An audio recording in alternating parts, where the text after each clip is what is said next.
Good morning, Africa. Good morning, Nigeria. Good morning, Akwa Ibom State. It's a beautiful Wednesday morning to rise and shine wherever you are. Of course, we are delighted to come to you this morning all the way from Uyo, the capital city of Akwa Ibom State, Nigeria. How are you this morning?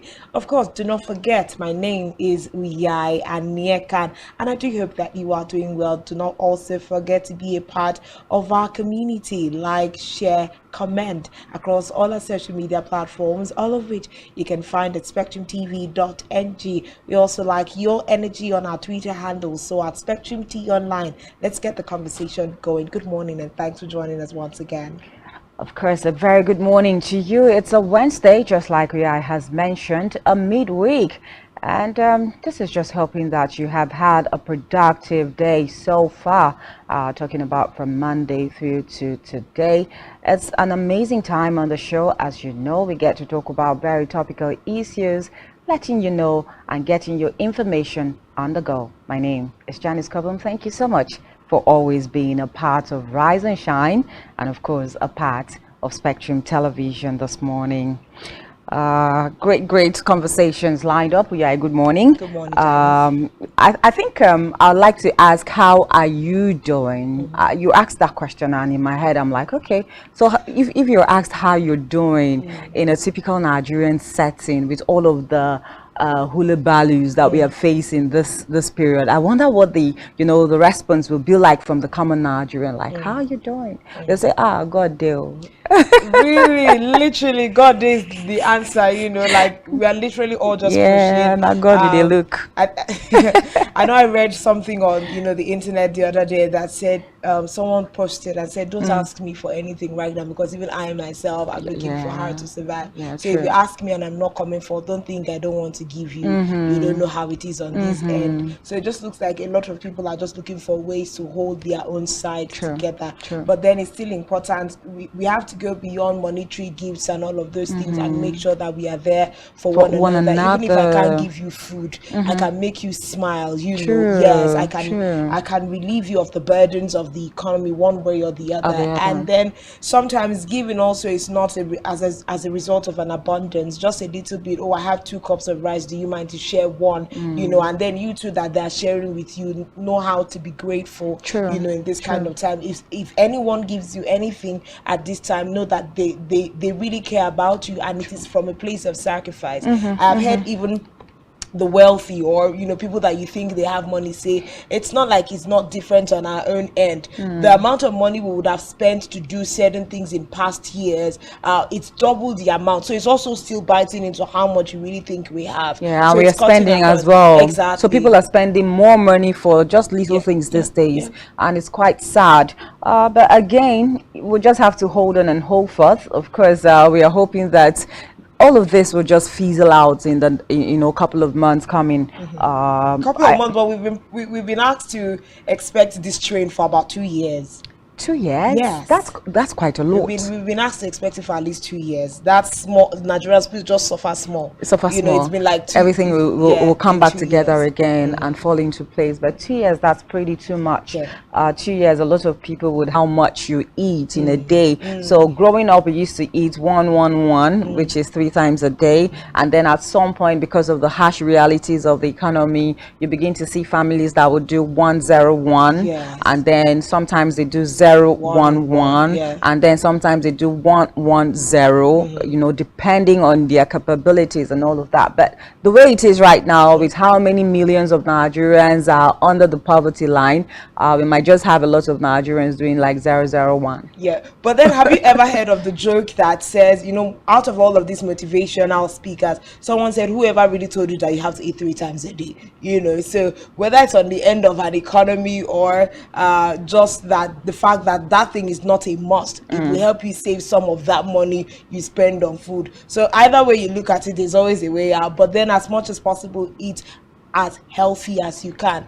And Janice, let's not forget to talk about a little bit of the hygiene issues that we are hearing. WHO is raising so many alarms. Diphtheria is on the increase. We are hearing of cholera. There's this other outbreak of disease that I heard about in a certain country. It's affecting mostly agriculturists, people that have to do with farm work. Yeah, so this the name of the disease is skipping me, but a lot of things are happening, and it's time for us to be careful as individuals. Heighten your hygiene practices. If you see any symptoms that you don't understand, please go to the nearest medical seek facility, medical help, and let's all be careful. Like most of the inferences from WHO and medical bodies, most of these things are passed through bodily fluids, cough, and all of that. So I need to be careful for the next person, and I need to be careful about the next person. So let's just stay safe in the face of the economic realities. You do not also want to come down with something that is medically inclined. Yes, very intense on the finance when we say. So there's just a lot.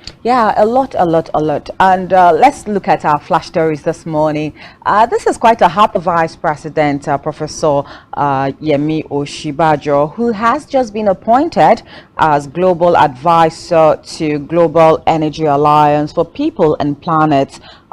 This particular global alliance is an alliance of philanthropy. Okay, it is also, of course, the organization is set to have its common mission to universal energy access, unlocking a new era of inclusive economic growth, while also enabling the global community to meet critical climate goals during the next decade.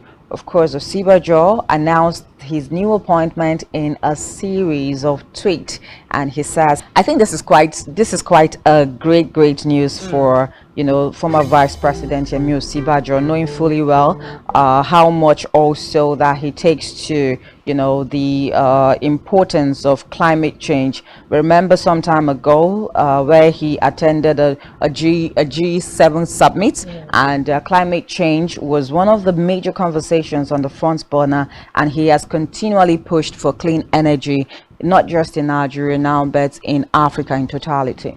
Of course, I'm sure that this will not won't come to many as a surprise, because Professor Yemi Osinbajo is one person that has stood out in terms of conversations and his time while he was vice president of the country, and it just easily goes without saying that he would have been handpicked for that kind of position. And so we're continuing to see him navigate the discussion for Nigeria and other African nations as to how we can move on our dependence on fossil fuels to green energy. Do we even have what it takes to recycle these energy for the country?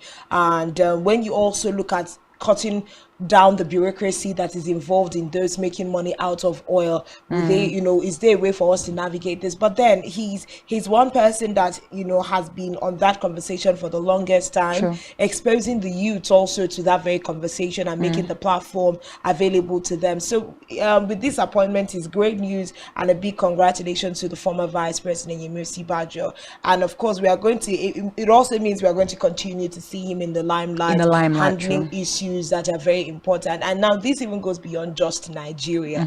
This conversation is for Africa.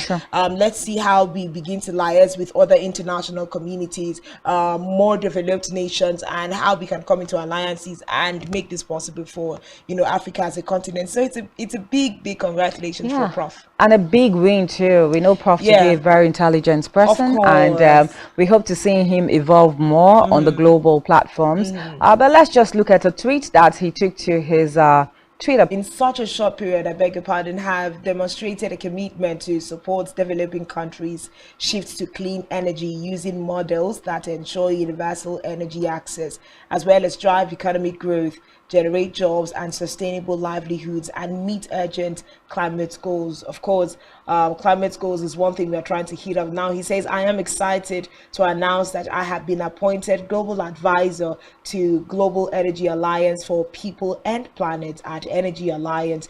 Together, we will work to unlock capital flows into the clean energy sector and boost Africa's share in the global carbon market through ACMI. Okay, of course, that's another very important clause there, boosting Africa's share in all of that conversation, because I mean, Africa generates this, but usually they don't know how to trade with it. So when we now have, the alliance now being particular about, let's help us. Someone should help us interpret some of these resources that we have that are just that we cannot use, we cannot harness. Yes, very good one. So there's a lot to expect out of this particular. There is a lot to expect. Like you said earlier, Prof is going to still be on the limelight, just like we have former President Goodluck Jonathan, exactly. on global platforms, even after, his term or tenure as the President of the Federal Republic of Nigeria. We are also seeing that in the likes of Professor Yemi Oshibajo. Like you said, also, it's not coming as a surprise at all. It's not coming as a surprise. With the kind of energy they want to navigate on these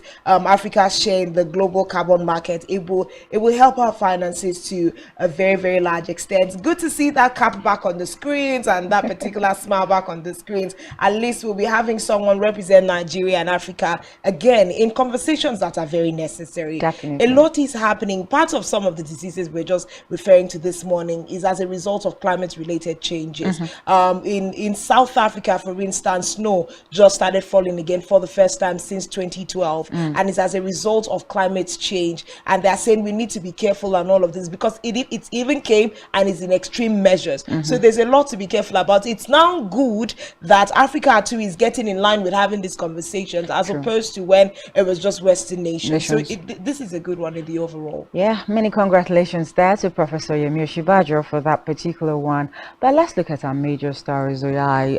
Insecurity in northeastern Nigeria. Just yesterday we had conversations around the fact that eastern governors, had come together in some kind of alliance to, have a meeting that would also push them to meeting the President Bola Ahmed Tinubu, to look into, some of the insecurity issues that are plaguing the southeastern states. And it's not also going without saying that there's been just so much encumbrances as per the effect of, sit downs, plaguing the northeastern states. Now, for the past 2 years, it has become like a new normal, and it's now like every Monday in northeastern states, whether there is an announcement to the effect of a sit at home or not, people just automatically sit at home because of that, consciousness of the fact that, okay, this is now a new normal. And now we are beginning to see how a sit at home that, started with just 1 day is beginning to group is asking for another 2 weeks sit at home. It's quite a terrible thing to see. It's just funny to see the likes of Simon Ekpa issuing 2 weeks sit at home in the southeast, and then again, let's not even forget that Simon Ekpa doesn't even reside in the country. Finland, all the way from Finland, you're giving directives in Nigeria. He doesn't reside in the country. What even makes people in the southeast, obey these orders all the way from there is something else. And at this point, we would absolutely agree that the federal government really needs to, wade into the matter. It is beyond the governors of the southeast. We are already saying that when we sit at home for a week, when we sit at home every Mondays, we are losing, our contribution to the GDP of the state, the southeast, and the nation at large. And when you extend it for 2 weeks, in the realities of the economy that we currently live in, Biafra Prime Minister and freedom agitator, and he again issued 2 weeks sit at home order in the southeast. Now, he ordered people to sit at home last week, gave 5 reasons Southeasterners must obey and adhere to the recent order. Now, he noted that the immediate and unconditional release of the IPOB leader Mazi Nnamdi Kanu was sacrosanct, noting that the sit-at-home order was to facilitate the freedom of disobedience. The Biafra Republic government in exile, now the extraction where he comes from, and Biafra de facto government in homeland wish to notify Biafrans that there will be a sit-at-home civil disobedience starting from 31st of July 2023 to the 14th of August 2023. Now, the immediate and unconditional release of the IPOB leader Mazi Nnamdi Kanu remains illegally detained at the DSS dungeon. Now, also, he's given some inferences. He says, in preparation for the Biafra self-referendum and to further put the world on notice that Biafrans are taking their future into their own hands, to invalidate the illegitimacy of those who parade themselves as Nigeria's representatives within Biafra territory. So there's a lot of conversation right there. Now, he says this sit at home will take effect from the dates given, and there will be a whole lot of problems right here. But we see see that, you know, it looks civil in the overall. When you look at it, he's saying, okay, the Nigerian government or the DSS has been holding down Nnamdi Kanu for a really long time now, and the conversation has gone back and forth. Release the man, and, you know, let's be able to have all the negotiations and conversation. But this has lingered, and he's saying that this is primarily one of the reasons why this 2-week sit at home is going to be endorsed, to prove to Nigerian and the international community that the Biafrans want to take their, you know, own nation into their hands. And all but the conversation of, you know, a Biafran nation has been like a long-standing conversation for some factions of the Igbo people. Now it is not even all the Igbo community that is in agreement of this particular Biafran nation. And then when you look at the Biafran nation, how many states are going to be formulating this Biafran nation, right? So it's a call for secession, right? Just because you feel that you have been marginalized, the only people calling for secession in the country. We also have the Oduduwa people of the Yoruba land calling for secession, but theirs has been quite on the low at some point in time. So I think that Simon Ekpa now, as the estranged self-acclaimed leader of or prime minister now of the IPOB group, should at least know and understand the plight of the southeastern states. That this is not, for me, I think it's just being selfish, you know, and self-centered. You're not even in the country, you're far away in Finland. And I was, you know, going through some conversations of people, reactions to some of the, you know, this particular 2-week sit at home. Don't forget also, we're just coming back from a 1-week sit at home that elapsed, I think, on the 10th or so of this month, and now you're calling again for another 2-week sit at home. Now, sometime was it in 2021? Now, as far back as 2021, do you know that in some southeastern states in the country, when petrol was being sold for 190 something naira, they were buying theirs for 250,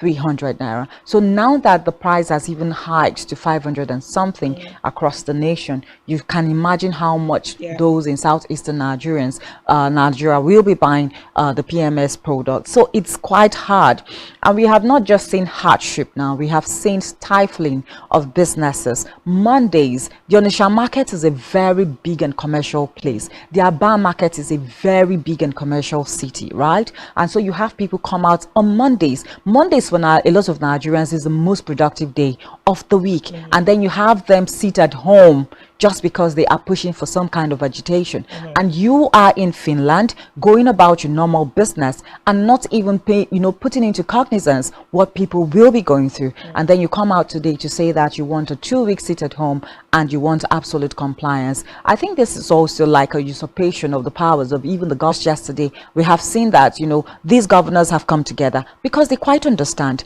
the enormosity of some of the issues or some of the effects that this sit at home is having. I think I was reading something yesterday. Remember how many lives have been lost as part of the sit at home, because the sit at home order is more like the generation of what we now know as the unknown gunmen, and the likes of very prominent people, the likes of the husband of late Dora Kunyili was also killed because of the sit at home issue. So I think that beyond these agitations of let us call for secession, we want to separate, we want to stand on our own. What resources do you have to stand on your own? That should be the very first, you know, question that the people calling for secession should be asking themselves. But then again, on the other side of this matter, the major call has been the release of Nnamdi Kanu. The Supreme Court had actually called, said that struck out the terrorism and treasonable felony charges against Mr. Nnamdi Kanu, by the Nigerian government, and therefore also asked for his release. But we're asking, why is Nnamdi Kanu still in the detention of the DSS? I think one of the major reasons the federal government has also given is the fact that Nnamdi Kanu stands as a national threat. And that is why they're still holding him back. But again, we know also that even in the administration of former President Muhammadu Buhari, there has been constant calls, you know, to him from the what's the Ohaneze Ndigbo, and several that was given is that his constant incarceration, you know, is the major reason for the violence that we are seeing in southeastern Nigeria. And then again, former President Muhammadu Buhari has gone. He has left seat. And I know that when, Bola Tinubu came on board, one of the first call to him was that, look, for us to bring unity in Nigeria, for us to unite in Nigeria again along ethnic lines, one of the very first things you should be doing is to try to see the release of Nnamdi Kanu. But let's leave that for the federal government to handle. They know the reasons why they have continued to detain the prescribed leader of IPOB. But what is quite worrisome is this particular sit at home and the violence associated with it. So it's not like people are just sitting at home. Why do you now unleash violence on these people when they even try to come out? Yeah, because at the end of the day, we also have to look at the fact that when you say we want cessation, you're also losing the lives of the people that should follow you to this new nation if it ever happens. And it's unheard of in a way, because when again you're saying civil disobedience, to the nation. Now you're also going to see the fact that there are going to be people who think they can't stay at home, and in the process, that are caught on the streets or caught in areas trying to do their businesses. And he has also directed that every oil company that is exploring oil in any of those southeastern states should make sure that they take a break within those 2 weeks, so as not to come under the anger of the Biafran people. So you're also seeing that 2 weeks worth of oil exploration and all the activities that brings income to that area, all these affect foreign direct investments in terms of oil and gas in the sector. We are already falling short of our OPEC quota and different other things. When you take out 2 weeks of production from a month, that has 4 months, where are you going to be placing us? Yes, the Biafrans have a valid conversation. They have their reason, they are in their right to ask for the release of their acclaimed IPOB leader.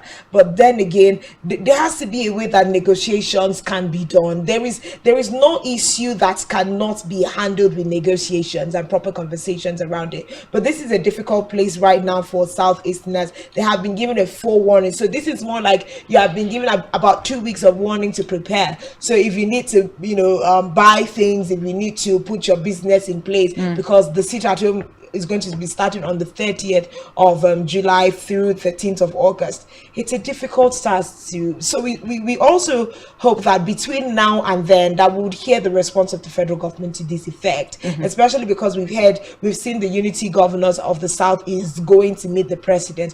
This also should form part of the conversations, and let's see what President Bola Tinubu will say. So far so good. Since he became president, we have not necessarily had any statement with regards to the whole Nnamdi Kanu issue. So let's keep our fingers crossed. Definitely, he's been a little bit quiet on that, but we just hope that the governors of these eastern states rise up to the occasion and try to put a stop to it. Quite another major story here, Uyai. Sometime last year, a 30 billion naira was actually budgeted for the renovation of the National Assembly. And just yesterday, I think we have a video of how heavy rainfall yesterday left the entrance of the just renovated National Assembly flooded in Abuja. Now, according to the Federal Capital Development Authority, the National Assembly complex renovation gulped 19 billion naira. The National Assembly renovation project was also awarded in 2021 to a particular company here, Visible Construction Nigeria Limited, at a cost of 30.2 billion naira with a completion date of August 15, 2023. Serious concerns. 30 billion or 30.2 billion naira budgeted for renovations, and yet we are not seeing that happening. We still have floods, or rainwater flooded at the entrance of the National Assembly. This is a very funny story, because if you remember very well yesterday, this was part of our conversations yesterday when we were talking about the amount of monies that is spent in refurbishing the National Assembly, and who was responsible for the architecture of the environment, that they did not foresee that if the rains came heavily, it was going to be affecting the National Assembly. How do you use billions of naira, I beg your pardon, to to work on a building, and in just within a year or two of renovating, you're having rains and people using dust bins and things to pack up the water. It's just unreasonable. It is absolutely unreasonable. It would be a different case if we say, oh, since 1999, the advent of democracy in Nigeria, this National Assembly has been this way, no renovations has been done whatsoever, and hence this flooding issue that we're seeing. But every now and then monies are voted though, to since to 2017 we've been seeing like constant money we need given. to probe the National Assembly. There needs to be a committee set up to probe the National Assembly and minders of the system with regards to the renovation of that National Assembly. I mean, it was also just yesterday that former President Olusegun Obasanjo was calling out the National Assembly for attempt, because it now feels like the National Assembly, the executive, they are now finding ways to fly solo, more like, oh, we are the whim and caprices of the nation and no one can call us to order. This is really, really alarming, undefinedly wasteful. Exactly. When you put together if we do a calculation of from 2017 how much has been voted for this particular renovation, add it together for every budget and every release of funds they have gotten, imagine how many billions it's going to be running into. Who exactly? Every administration, or after every assembly, after every assembly, we have people rip off things from the National Assembly complex, either sell it off or something, and they wait for the next assembly to converge and begin to vote monies again for buying of furnitures and all that you have to make administration workable in these places. So it's quite a pity.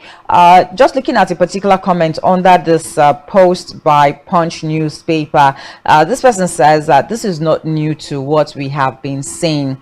It says, make everybody deceive themselves. So it's more like Nigerians are just used to some of this issues or systemic failures that we get to see on a daily in the country. So it's more like, oh, if we do something good, it becomes a surprise, but if something wrong is done, it's like a new normal for us in the country. So it's quite objected for the renovation of this particular complex should actually be used judiciously. We don't know what has gone wrong, but flooding in the National Assembly is not new at all to Nigerians. It has been more like a constant, people mopping all the time and all of that. So that now fresh monies are going to be voted.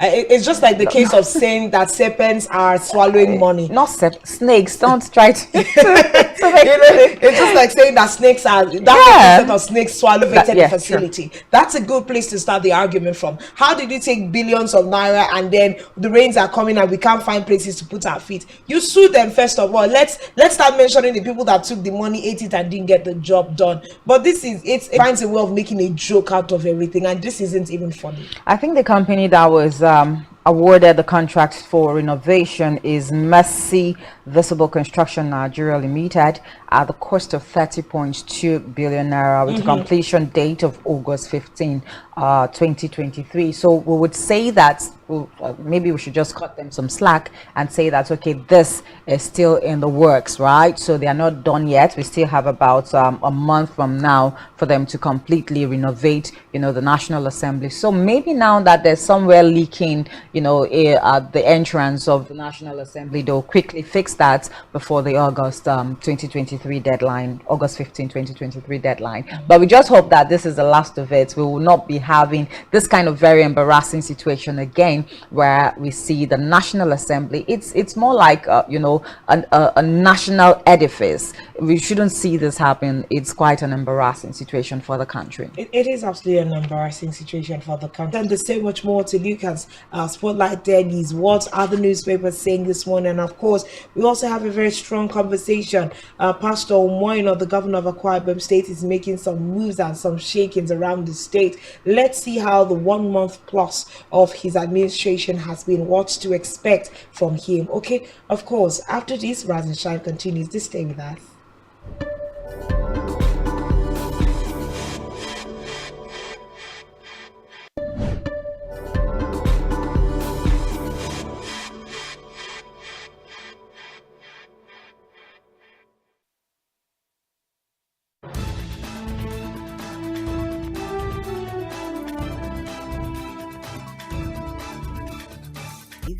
broadening your horizon.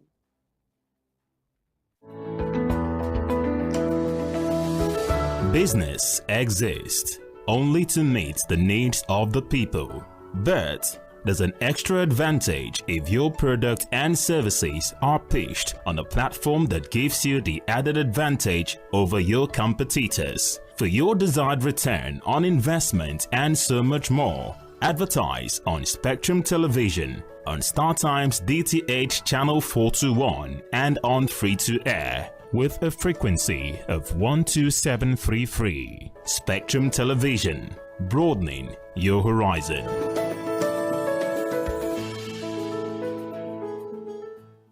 Every society is premised on the quality of relationships forged by its inhabitants. The health of these relationships determines how well people, relationships, organizations thrive and how long they stick together. Join Uyai until 3 p.m. on channel 421 on StarTimes to catch all the conversations, interviews, real stories, and how to navigate relationships and family life in the 21st century. Real people, real faces. The only one allowed by grossly abused. Our governors have to share police powers with the president as stipulated by the Constitution. We do not have a federal government police force. We have the Nigeria Police Force, which shall be administered, organized, and supervised by the Nigerian Police Force. No, my Lord, I want for examination. My Lord, if we cannot find those who literally murdered Abiola, who are those people who could be said to be the beneficiaries of the death of Abiola? Rogers has linked you with some of the killings he did. He never did. He linked you with the attempted murder of Hebrew. He did not. My Lord, the Matters Council is leading the evidence in our matters. Is this an adversary proceeding? It's not, my Lord, but we can't be talking about cases which are in court, my Lord. Is this an adversary proceeding? It's not, my Lord. These cases are in court, my Lord. I'm just reminding your Lordship. My Lord, sorry, my Lord, I think I'll be in cross-examination. Join us every Friday from 5 p.m. to 6 p.m. for Legally Speaking.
Heads of state and government, Secretary General,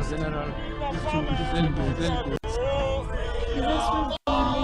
Voting for Spectrum TV to improve for the lives of Heads of state and government, Secretary General, delegates.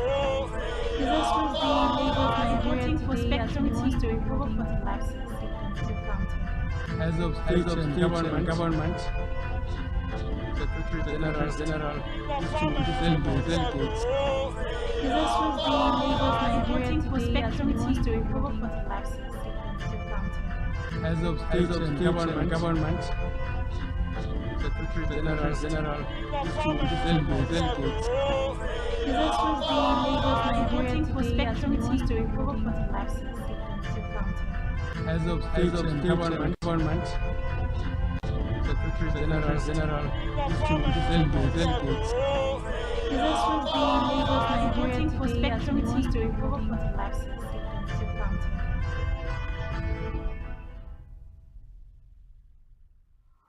A very good morning to you and welcome to your morning news brief on Spectrum, live from Uyo. I am Mary Joseph. We begin the news brief with a report that President Bola Tinubu has directed security agencies to fish out the perpetrators of the alleged killings and violence in Plateau State. A statement by the president's spokesman, Dele Alake, says President Tinubu strongly condemned the recent intercent killings in the Mangu local government areas of Plateau State and part of Benue State, stressing that the country must break the cycle of violence. To the legislature, now where the House of Representatives has set up an ad hoc committee to screen the recently appointed service chiefs. The Speaker of the House, Tajuddin Abbas, on Tuesday at the plenary noted that the panel is not made up of both members of the majority and minority caucuses. Away from that, the Director General of the National Agency for Food and Drugs Administration and Control, Professor Mojisola Adeyeye, has said that consumption of fruits and ripened with calcium carbide may cause cancer, heart failure, kidney failure, and liver failure. Adeyeye further noted that fruits ripened with calcium carbide may cause frequent thirst, irritation in the mouth and nose, as well as weakness, permanent skin damage, difficulty in swallowing, vomiting, and skin ulcer. Meanwhile, the 6th Division of the Nigerian Army in Rivers State said on Tuesday that its troops arrested 12 oil thieves and an alleged fake soldier, Desmond Oke. According to the army, the suspected oil thieves were caught in the act of illegal oil bunkering and siphoning crude oil from the Rumuekpe Okorowo. Since President Joe Biden has declared a state of emergency in Vermont after torrential downpours triggering life-threatening flash floods. The move frees up federal government resources to support the state, which was expected to see more heavy rains yesterday. Finally, in sports, Novak Djokovic came through a bruising battle with 7th seed Andre Rublev to maintain his bid for a record equaling 8 Wimbledon men's title. The Serb also aiming to match Margaret Court's record of 24 major single titles, falling back to win 4-6, 6-1, 6-4, 6-3 in the quarterfinals. Djokovic, 36, will play Italy's Jannik Sinner in the last 4 on Friday. We'll have details of this and more in our news at 12. I am Mary Joseph. Let's head back to Raza Channel where we have Janice and Oyai on standby. To have a wonderful morning. Heads of state and government, Secretary General, delegates. voting for Spectrum TV to improve for the lives of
Business exists only to meet the needs of the people. But there's an extra advantage if your pride return on investment and so much more. Advertise on Spectrum Television, on StarTime's DTH Channel 421 and on free-to-air with a frequency of 12733. Spectrum Television, broadening your horizon.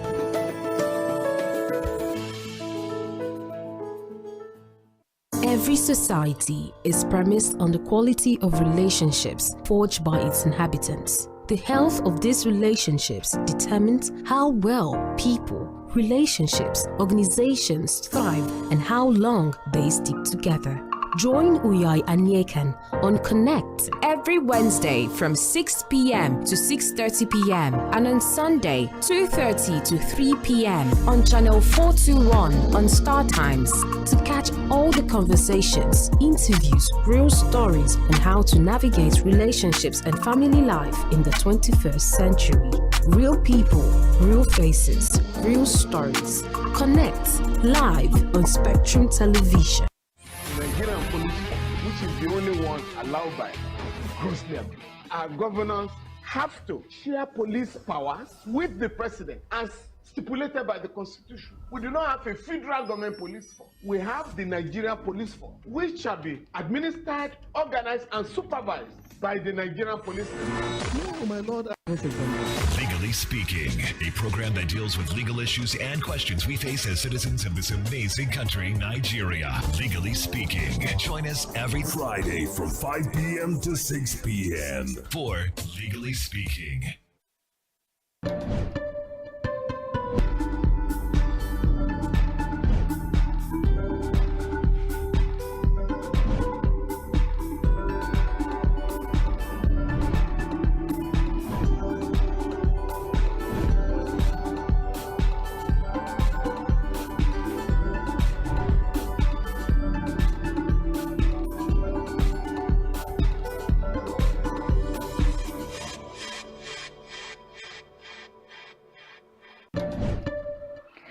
Thank you so much for still being there. Of course, it's still Rise and Shine, and we just came off the news brief desk where we had Mary Joseph share with us some very important information making it on the front lines this morning. Just to keep you up to speed with some of the major conversations we had, of course, our flash story was centered around the fact that former Vice President Yemi Osinbajo has just been appointed into Global Energy Alliance now as an advocate. So many congratulations to Professor Yemi Osinbajo. And looking at our major stories this morning, we talked about the fact that southeastern Nigeria is going through a lot of insecurity issues. The self-acclaimed a leader of the IPOP now that's talking about Simon Ekpa, has called for another 2 weeks sit at home, which is a major having adverse effect on the economy of not just southeastern states now, but of course the totality of the country. We are hoping that southeastern governors will look into this matter and also seek for help from the federal government like they had earlier registered. And then away from that, of course, we also looked at the fact that 30.2 billion naira was projected for renovations of the National Assembly as at last year July, and given to a particular company to do that, which they are supposed to deliver by 15th of August 2023, in a couple of months. But we see that there's been several leakages still at the National Assembly, causing rain to flood the entrances of the National Assembly. Quite a big shame there for the government, but we hope that that will be addressed as soon as possible. But very quickly now, you can also join us on the conversation. Of course, head straight to we'd like to hear from you as well in terms of feedbacks. We really do like to get your feedbacks on the program. Of course, we'll also take out time to address some of the things you will be bringing as feedbacks. But just to let you know that the next thing that will be up right now will be Daily Spotlight, where we get to look at the front pages of our national dailies to look at some of the major stories there. So it's over now to Daily Spotlight.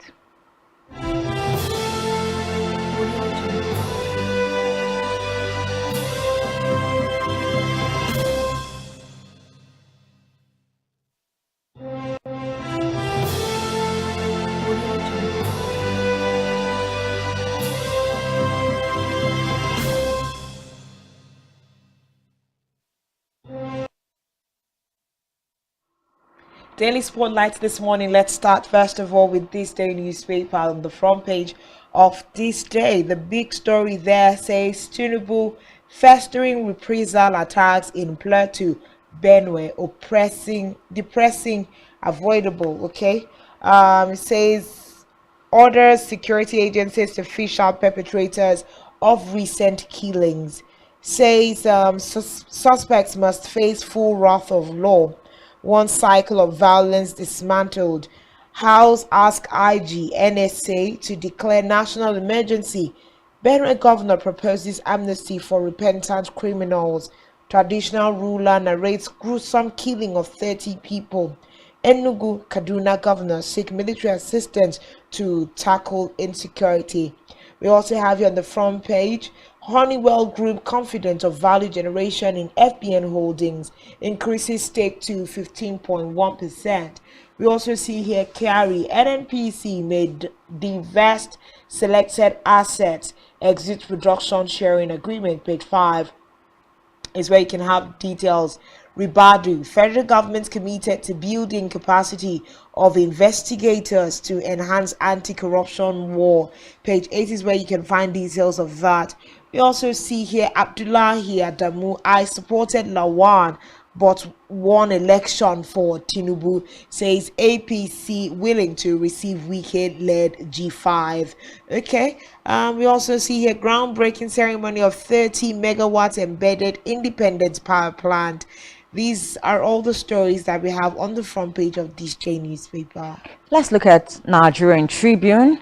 The big story on Nigerian Tribune has to do with the cycle of violence in Plateau State. It says Tinubu Plateau cycle of violence must be broken. And the writer says orders manhunts for killers. We will get to root of insecurity in our regions as northern governors. Of course, you can find that story on page 3. We have that Akpabio constitutes, standing committees. Adiola heads appropriation committee. Adara Mudu media. You can find details of that on page 13. We have stories here that says reps to CBN stop banks from demanding customers' social media handles. Page 6 is where you get that story from. NDLEA orders nationwide clampdown on illegal sale, use of laughing gas. Okay, we also have that drama as George hands police lawyer to EFCC for filing criminal charges against Odwa. Page 16 is where you get that story from. Akeredolu not incapacitated. Ondo government, I beg your pardon, his absence not affecting governance, acting governor says. Page 2 is where you get that story from. Moving on, how Global Consortium became First Bank's largest shareholders. You can find that story on page 7. Senate to probe NNPCL subsidy regime, kicks against 9.3 trillion expenditure. Security operatives set ablaze vessel intercepted. Look at the Nation newspaper. Stories on the Nation newspaper this morning. Big story there says Adamu's incapacitation talk sparks row over Akeredolu. We also see here Ondo State PDP raises dust. Deputy Governor, I spoke with him on Sunday. We also see here intercepted vessel destroyed in Delta with 150,000 MTS of crude worth $86.8 million. Would that have been the best approach to that particular situation? Why not reclaim 150,000 worth of crude? To know exactly who are those involved in all of this oil theft issue. Yeah, there could be some kind of seize the vessel, take the crude back, and give the penalty. This doesn't make business sense. Okay, then we also see here border reopening plan in progress, says Customs CG. Page 4 is where we can find details. No ministers list yet, says APC. What's in circulation? Fake. Okay, page 29 is where you can find details. Mustafa Bintube is Jai's Bank Board Chairman. how Wike helped Tinubu to win Rivers by Okocha. Page 7 and page 29 is where you can find the stories respectively. Senate to investigate 9.3 trillion naira spent on petrol subsidy in 30 months. NNPCL spent 400 billion naira monthly. Oil giants soon to go public. Okay, we also see here Senate sets up 7 ad hoc committees. Tinubu sad over Plateau Benue killings. And these are all the stories that we have on the front page of The Nation. Let's look at what Daily Sun has for us this morning. Daily Sun says the big story here: House of Reps stop CBN universities. And the writer says no to Apex Bank's social media KYC policy. Varsities Unity Schools tuition fee hike. Page 6 is where you get that story from. Insecurity now: Southeast governors to meet while we are yet to resume petrol imports, says all marketers. 7.5% VAT on diesel will inflict more hardship. Okay. Benue Asset Recovery Committee storms Autumn's house, cut away exotic cars. Well, yeah, I saw pictures of those cars yesterday, and I was like, whoa. All of this under one person's garage. A garage. It's quite a pity. NNPCL gearing up for IPO Kiari. That story is on page 22. Seeks support to tackle insecurity and inadequate funding. We also have ex-Lagos Deputy Governor Ojikuta ask political leaders to be discerning in decision. Very good advice there. Page 29 is where you get that from. Forbes 2023 Index.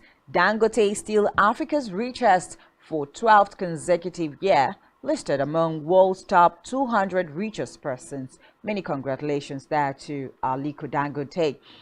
We've not heard a lot about, his oil company right now. The factory. Yes.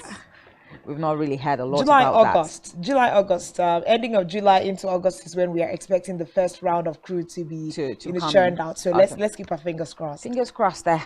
Senate standing committees, Akpabio snubs ex-governors, PDP ranking senators. Okay.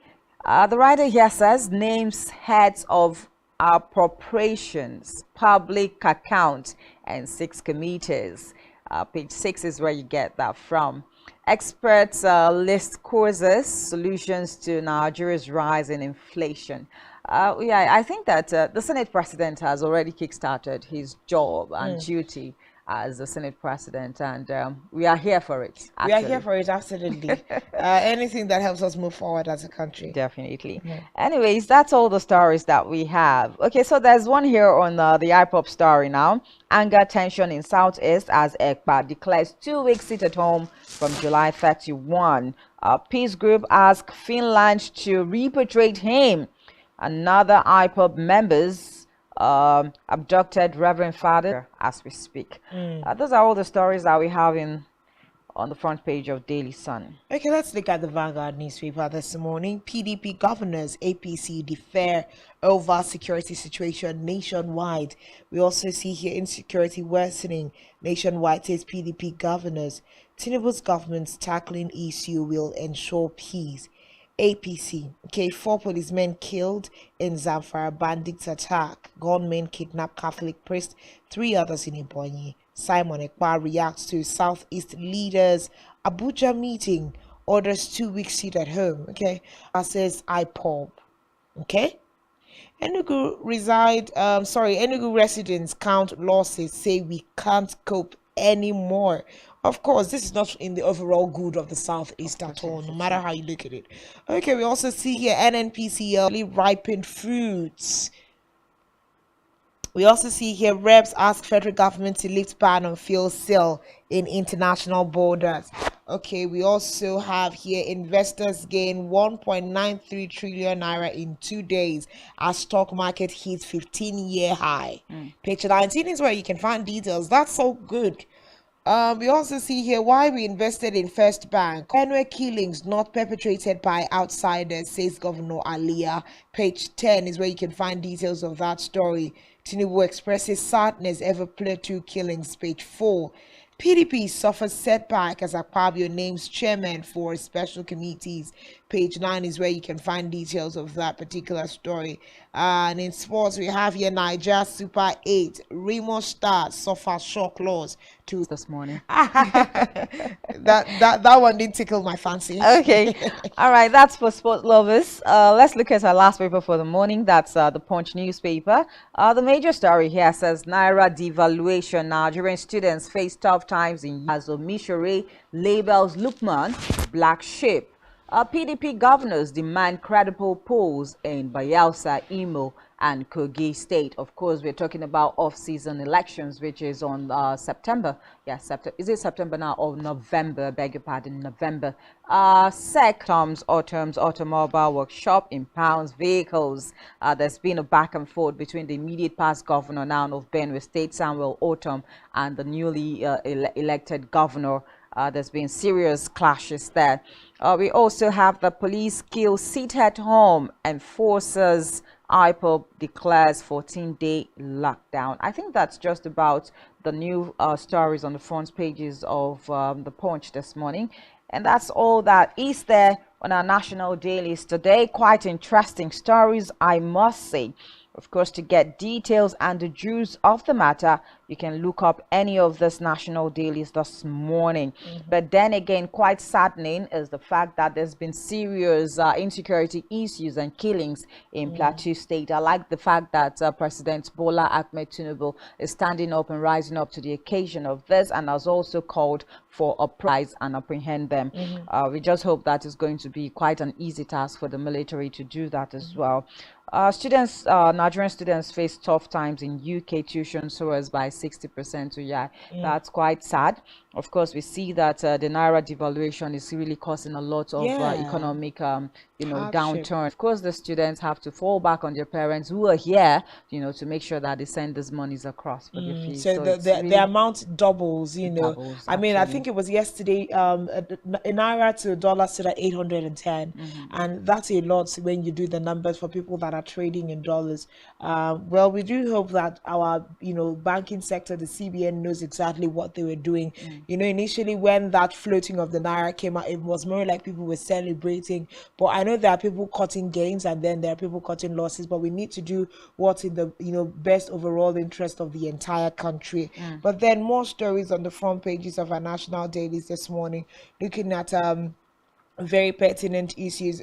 I think one story that really excited me this morning is the 15-year high in the stock market that was hit in 2 days, making 1.93 trillion naira. And then again, when you hear we make this, because you hear that in a whole year Nigeria makes a certain amount of money as funds generated, but I mean in 2 days investors have gained 1.93 trillion naira. That's good for everyone in the how you can properly situate yourself. A fast one right there where we see the Senate president doing putting his house in place, and PDP is crying foul. Of course, when we even talk about Senate committees, I think there should be like some kind of balance. All right. Yeah, there should be some. The minority, group is involved in this kinds of Senate committees and all of that. So I think it's not a far cry, for the PDP to make as well. But I think at this point we just take a short breather and try to connect with our guests listening here and there. And I think the latest is the eradicating of street trading in Akwa Ibom State. A lot has been done, putting forth the right steps at this particular moment. Over 1 month gone down the line, what are the expectations? With all of the things he's doing, is this a clear indication that this particular administration is going to meet the needs and aspiration of Akwa Ibomite? These and more.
Welcome back. If you're just joining us, this is Rise and Shine, and we're coming to you live from Uyo, the capital city of Akwa Ibom State, Nigeria. Several conversations have already gone on Rise and Shine. Catch up on all that on all our social media platforms at spectrumtv.ng. Of course, like Janice had earlier said, we need to look into the 1 month of Governor Umoino's administration. So far, so good. What has he done for years? Of course, joining us to have this conversation this morning is a legal luminary, Barrister Clifford Thomas. Of course, he's joining us virtually this morning. He is the Executive Director, Foundation for Civic Education, Human Rights and Development Advancement. Good morning, Barrister Clifford. Thanks for joining us this morning. Good morning, Janice. Your end, or is a bright Wednesday morning? Sunny Wednesday morning. Well, the city of Uyo has been where it is, except that the drainages are filled up with dirt by the people, and it's causing a lot of problems everywhere. Flooding, the incidence of flooding may become a disaster very soon. And to also note that Uyo, or rather Akwa Ibom State, has been pictured and mentioned as one of the flashpoints that people should do their bit, trying to prevent some of this flooding issues, while we also allow government to also do their bit as well. That's a public service information from Definitely. you, and I hope our people will look at it. Flooding everywhere in Nigeria. The drainages should be disabled. We look at May 29th now to today. It's over a month that this particular administration had hit the ground running in terms of administration. Everybody seems to say, politics is over. It is now time for governance. So far, so good. What will you say has been like a major... Take is very simple. A government that promised to hit the ground running puts itself on the spot by people counting days, not even weeks, months, or years for the government. And the government of Umoino, I want to say, within the last 1 month, it's been able to touch lives, affect lives, meet with the real people. And when it meets with the real people like this, it raises a lot of opportunities for him. When I did a SWOT analysis on the governor and his tenure, I noticed that he is strengthening all his strengths and converting his weaknesses to strength. The opportunities is taking a strong advantage of them, and the threat is to reject everything that will serve as a threat to his administration. He has met with students, he has met with the physically challenged, he has met with a couple of persons which will help stabilize his government. In the last 1 month, he's been able to put in 1, 2, 3 intervention projects like the Ndia project he's doing. I have visited that site and noticed that work is ongoing. He has done some spot visits without scheduling the visit, and that is what we have been looking for in a governor. We don't want a governor who lives in Lagos and operates in Akwa Ibom. And he has done less of traveling. The few traveling he has done are traveling that are helping to cement the government and help us have a handshake across the Niger. For this purpose, we want to say that since politics is over, we want to urge people to join hands with Governor Umoino to bring the needed dividends of democracy down to the people. That we commend him for doing this. We hope he will sustain the tempo. Now, I think another question I would like to ask you in between this one that we're talking about is that, hearing you talk, does this now mean that, when we put in contrast with some of the, the non-acceptance, let me put it that way, of him as a person, would we now say that Akwa Ibomites will begin to accept him as the governor of the state? Well, the person that sponsored his coming to power was the person Akwa Ibom people were very angry with. And Umoino has somewhat detached himself from that negative image and aura of the former governor. Umoino must be independent, must be a man of his own. And if he must be a man of his own, he has a very dependable wife. He has some good persons who are around. Even though I am not comfortable with his saying he wants to appoint people on the basis of loyalty, I think he should appoint people on the basis of competence, people who love Akwa Ibom State, people who are ready to work to bring good things to the table and bless the people. So he is working legitimacy for his government. Where you are ostensibly elected or appointed or forced on the people, you don't have legitimacy. But what is appealing to people, and even his Mossad, they must also do our best to respond to him. So I think the civil society is up in arms to support him, and the people are actually up in arms to support him. Let him run an open government. He must not run a government with cultists. He must not run a government with drug addicts. That's why I want to encourage him to subject all his appointees to the National Drug Law Enforcement Agency to ensure that they go through that, they assess them, screen them well, before encourage him to get the best done. And Akwa Ibom State deserves nothing less than the best. All right, still looking at the 1 month in government of the governor Omoyeno, and we've seen him do a lot of things differently since he came, some of which you have also enumerated. But some of the catchment areas that was a difficult task for his predecessor, who happens to be the one who held his hands into office, was the payment of accumulated leave grants for primary school teachers up to 2022, of which we have seen Governor Omoyeno handle in this first month of coming into office. We've also seen him attempt to assuage the aggrieved pioneer retired permanent secretaries who took Akwa Ibom State to court over certain discrepancies in their welfare packages. Now, part of the conversations also that we also see that is further fostering his acceptability in the state is the fact that he has hammered and hampered on the inclusivity of other parties in the state, and even oppositions are beginning to even sing his praise. But with these kinds of move, how would you rate him so far? What are your thoughts, especially because we've had primary school teachers carry placards for the last couple of years in this state? Well, part of the acceptability quotient for Governor Moeno is that he must work principally on a fire brigade approach in 4 different areas. 1, the emolument entitlements of retired teachers and pensioners. Number 2, he must address the issue of persons who had labored. Number 3, he must look in the direction of the 5,000 teachers. Even if he chooses to employ 1,000 or 1,000, they will help the system. He must address that thing because it's still a noose that is hanging on the neck of whoever becomes governor. Then he must also show special interest in primary school teachers before we now start addressing the unemployed. And civil society will give him ideas on what to do with the unemployed, with power, and with the roads. So he wants acceptability, but if he must get it, he must look in this direction. And he doesn't need to look, politicians will not help with ideas and push forward his government. But I think what he has done is from the starting point of the race, he has appealed to people by his action. This thing is not just talking, but verbal commitment, no. But the actual practical active commitment he has shown shows that he will do more.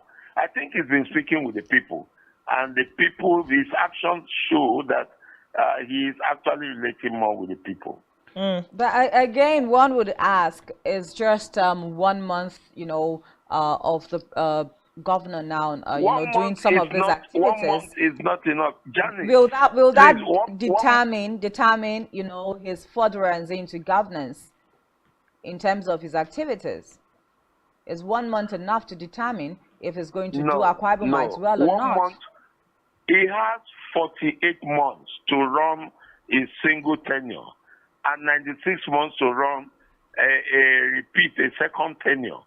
So if he has done 1 month and he has done it so well, it's first trust out there. He has done it so well. I think we need to encourage him. But 1 month is not enough to ensure. Government is too sensitive for Moino alone. No. If we allow government to Moino, he will fail. That's why we must from all the political parties, from civil society, from churches, from everywhere, we must join hands with him to get the right things done. But does his body language, I might be wrong, but I want to advise myself to think very positively. That if Umoino is given the opportunity like he's been given, I'm very sure he will work well with the people. His body language suggests that he will be a listening governor. You see, the former governor openly and shamelessly informed the Bloomberg where he makes his investment. But Umoino is somebody who grew up here. He's somebody who has his business here. If he doesn't do well, they'll burn down his businesses. The businesses will go down. But when he does well and is relating with the people, I am very sure that from this 1 month he has done, the next 47 months should be better. Okay, so let's look at, from his background as a business person, we've also seen some of the initiatives that Pastor Moino is bringing about in the state. Some of his moves are different. We know that his predecessor clamored himself for being one who was going to bring a lot of industrialization into the state. How we can score him on that, well, is left for another conversation. But now we are seeing Pastor Moino raise initiatives to support through things to do and not just find themselves dancing around politicians. And he has created several avenues for, his office to be able to be accessible to the Akwa Ibom person. Now, let's juxtapose this in terms of the readiness of the governor to be available and help businesses thrive in Akwa Ibom, plus the readiness of Akwa Ibom. Governor Moino is ready to work. Governor Moino does not live in Lagos. He lives in Uyo. And before coming to establish more presence in Uyo, he had lived in Eket. He had worked with the rural people. He's not elitist in nature. That's what I think. He's not elitist in nature. And his starting point has been very encouraging. So beyond this, he is a real businessman. He's not a boardroom touched from the people.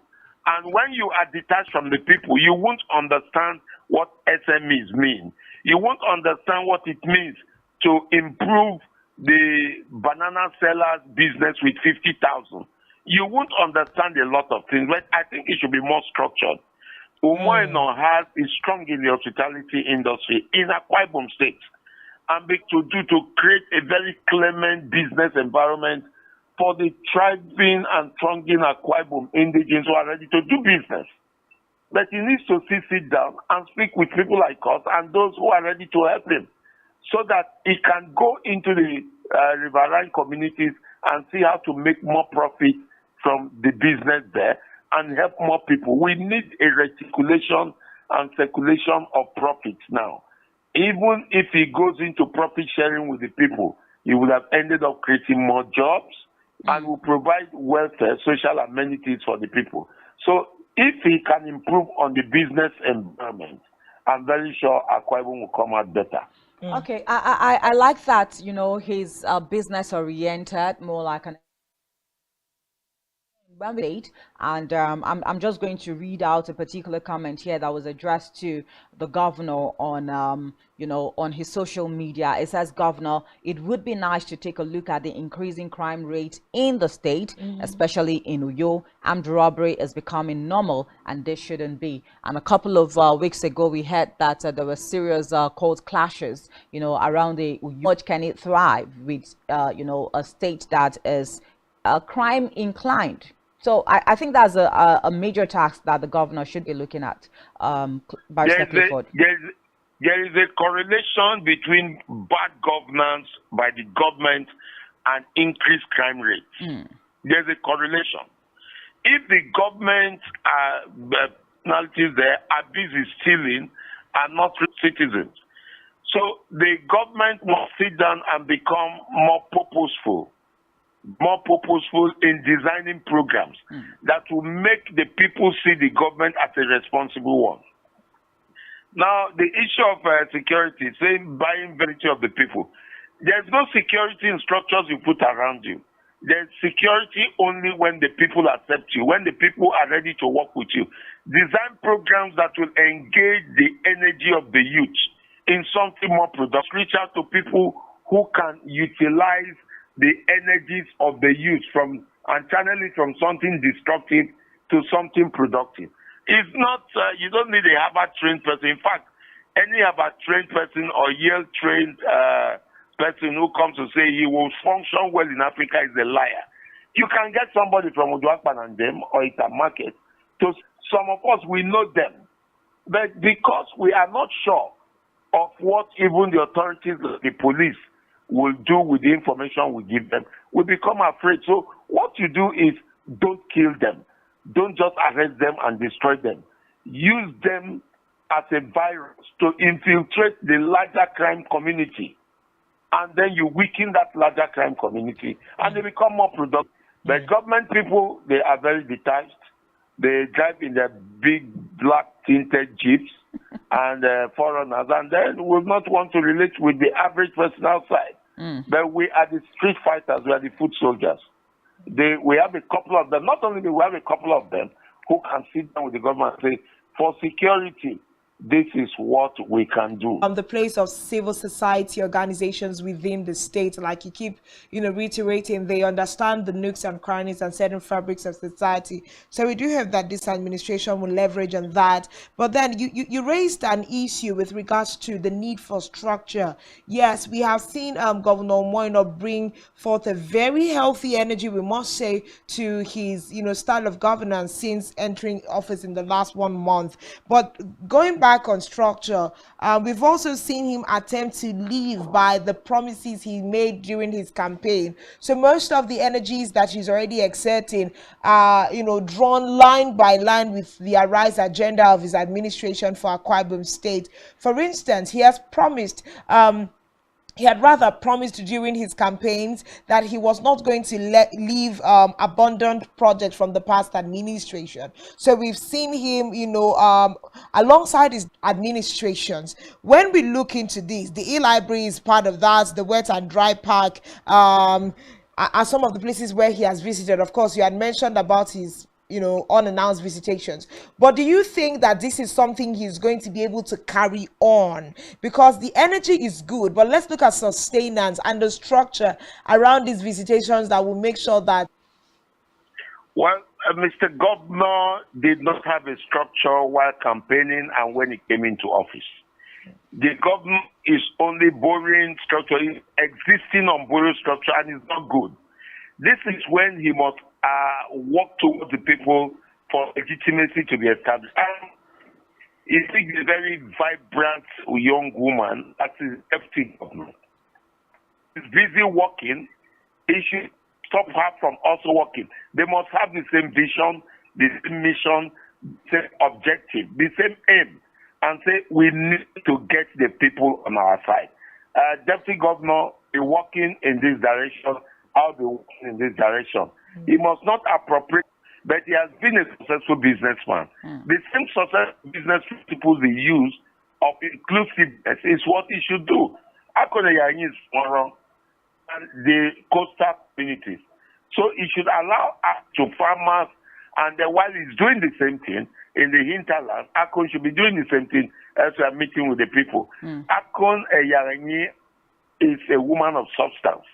So between both of them, they should build the structure. The structure is about legitimacy. The structure is all about the people working, agreeing to work with them. They will be amazed at how far they can go when they put up their own structure in place. Not the board structure is existing on now. They can always betray him or sabotage his effort with the board structure that he's using right now. So he needs to change things. Because what he's doing right now is actually not in tandem with the desire of the former governor. He needs to make new friends. He needs to reach out to the federal government. He needs to get border communities of other states. He needs to do a lot of things. What about power? He needs to create a conducive power generation, transmission, and distribution paradigm so that people can get an established factories for people to be employed. What was the formers real? They were not realistic. Peacock paint is not working. Okay. The pencil factory is not working. The toothpick factory is not working. We can't see a lot of this thing. So he has a larger burden. He is the bridge between the former government and the people. So he must be the ones for the people. That is when he can conveniently say he has a structure, and the structure is working in the interest of Akwa Ibom State. My loyalty is to Akwa Ibom, not to the governor. And people will know that it's the governor that is in charge of the government and Akwa Ibom State. So when you railroad the loyalty to him and give him brilliant ideas, the state will come out better. Government. And I know that some people would even call for a probe into some of the things that former governor actually did, you know. But again, let us see, how can we even begin to step out to Umoino? And he single-handedly brought him into governance. And Umoino has said that, look, for whatever it's worth, I'm going to still be paying allegiance to you. So how do we begin to separate these two people, you know, in terms of government? Won't there be some kind of interferences? Remember what I said much earlier. Mr. Umoino has a larger burden. Because one person stood his ground and said, you must become governor. And the sins of that person, which the people are amplifying every day. No. We must actually go through his programs again. He probably meant well. The former governor probably meant well, but the implementation didn't go down well with the people. When you sit in government house and imagine Governor Moino is more mature, more sensible, more realistic, he will not insult the former governor just because he wants to detach himself from some of those principles. If Mr. Governor fails today, it is not Udom Emmanuel that failed. It is Umoino that failed. And he knows that fact. And he's carrying that burden. So he will be able to manage the relationship he had with the former governor and the expectations of the this morning. But before we let you go, in just a minute, we'd like for you to foster some expectations. So far so good. This has been 1 month, and Pastor Moino is now referred to as the street governor. What will be your expectations on behalf of the Akwa Ibom people of, you know, these those who supported me to win the election? He will compensate them somehow. But for his government to work, he needs people who love the state, people who have brilliant ideas, and who have the zest and energy. He must relate more with them. Number two, he should find a way of meeting more with the people. Passing through third parties or surrogates to talk to the people is, let us for once have a governor that wants to work with the people. Number three, there are stakeholders who will create a bridge to reach out to them. Number four, he must create a balance, an equilibrium with the federal government. And then whoever is appointed, set a target that you must also bring investment from outside the country, from everywhere, open up the government to the people. All right, thank you so much, Barrister Clifford Thomas Esquire, Executive Director of Foundation for Civic Education, Human Rights and Development Advancement. Thank you so much for your time. It's always a pleasure getting. All right. Do have a great day. Great conversation there. Thank you. Great conversation right there. I mean, expectations, and then looking into the government of Pastor Mo, his government to come into power, and everybody seems to be relaxing and giving him a benefit of the doubt. Let's see what he's going to make of this opportunity that he has received. And so far so good in the last 1 month. We think that he has made a good impression with his introduction into governance. Definitely. And the prayers of Akwa Ibom people with an enabling environment for everybody to thrive, and not also forgetting to create an environment that is safe for lives and property is very, very important. But this is where we have to draw the curtains on today's episode of Rise and Shine. Ms. Cobham, do have a great day.